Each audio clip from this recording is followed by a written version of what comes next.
A little disclaimer before we get into all the information. At the second half of the video, when I talk about delay, all the information that I got is from my close friend Slurpee, so make sure you guys check out his channel, show love to his video. He just posted a full entire video with more tips than I even gave you guys about how to remove delay, so make sure you guys go check that out. Get his video, go show love to his video, bro. Tell him Haunt sent you and show him how much of a W community base we got.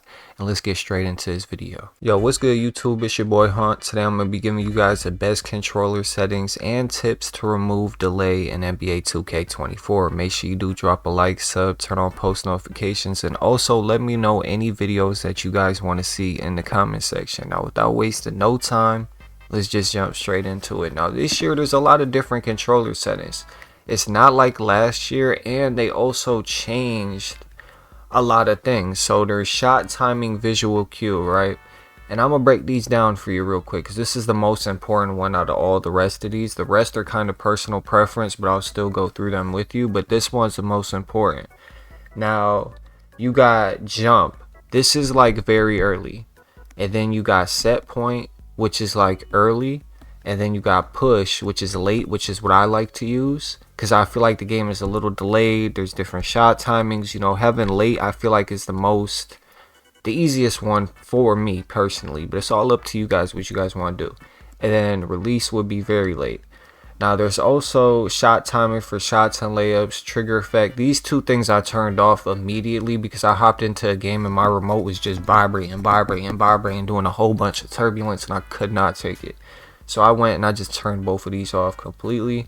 Jump shot meter, I turned that off for a 20% boost to your green window. Having the shot meter off is a big thing this year, and it always has been, so make sure you guys are rocking with it off. Next thing, layup meter. Layups are super easy to time this year, so I suggest you guys rock the layup meter off because regardless if you're open or if you're taking good layups, over time you're going to learn how to time them, and also they're super easy to time. You could just completely mistime it and it'll just say green because the green window is so huge. So layup meter, you can honestly rock that off too.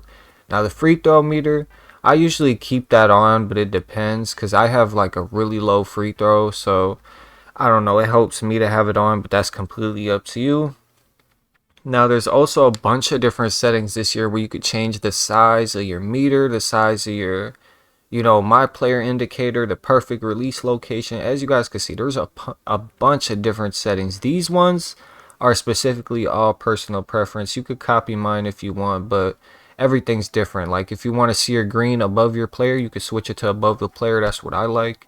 And then there's also, you know, by the rim. There's a bunch of different options this year to do a bunch of different things. You can even turn the my player indicator completely off and have no my player indicator at all. You know, it's whatever you guys are up to. So that's what I rocked for controller settings. Now I don't really have defense on the first build I made, so honestly I haven't messed with the defensive settings, but I will let you guys know some really good tips when it comes to this. One, who to guard, you could turn that off because when you're playing switch defense and you're not playing like man-to-man defense, let's say you're playing zone and rec, or you're just playing park where you're picking up a lockdown and he's guarding ball, you guys are going to want to have who to guard off so you guys aren't sitting there, you know, I ain't got arrows, you got arrows, I need to switch the arrows. You ain't even got to worry about arrows with this. So having who to guard off is definitely a W thing to be doing. Now the rest of these are basically like defensive assist strength. I always like to turn mine down, but not too down, like 35, because when you turn it down, you have more control over your my player.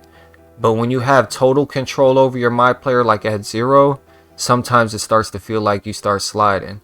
So that's what I rock for defensive assist. And then the rest of these, I'm not really worried about getting boards, but I do get a lot of rebounds for the small build that I got. Honestly, I've gotten a ton of them on my player card already. So yeah, this is pretty much what we got for the controller settings in NBA 2K24. Now the next thing I'm going to show you guys is how to get rid of delay. Delay's been a big thing in 2K since we've started having next gen, and recently they've had a bunch of different shot timings. They changed the shot timings and the game just feels somewhat delayed sometimes, and it's honestly probably because I don't have the best internet, but there's a lot of people who go through the same exact thing. So I'm going to tell you guys today how I got my stuff to play better.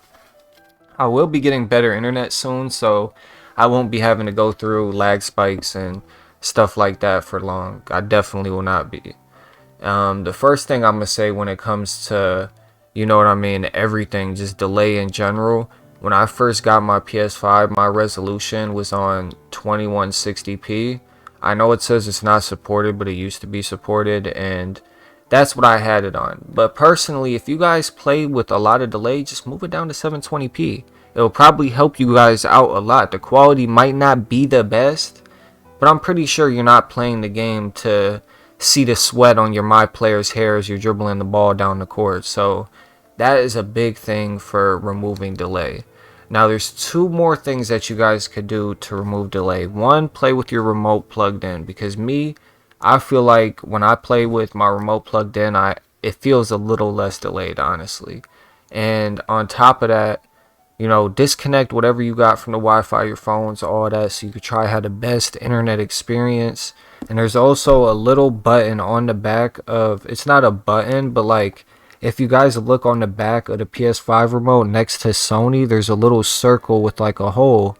And if you put like anything in there, like a little pick or something, and you put it in there and you push the button, it'll reset your remote completely. So some remote, if you've had a remote for a long time and you feel like you get input delay or stuff like that, like you flick the button and then the dribble move doesn't do it right away, or certain things happen like that, or you're pressing square and it's not shooting automatically, it waits a minute, you know what I mean, it might actually help to reset your remote and see if that may be the problem.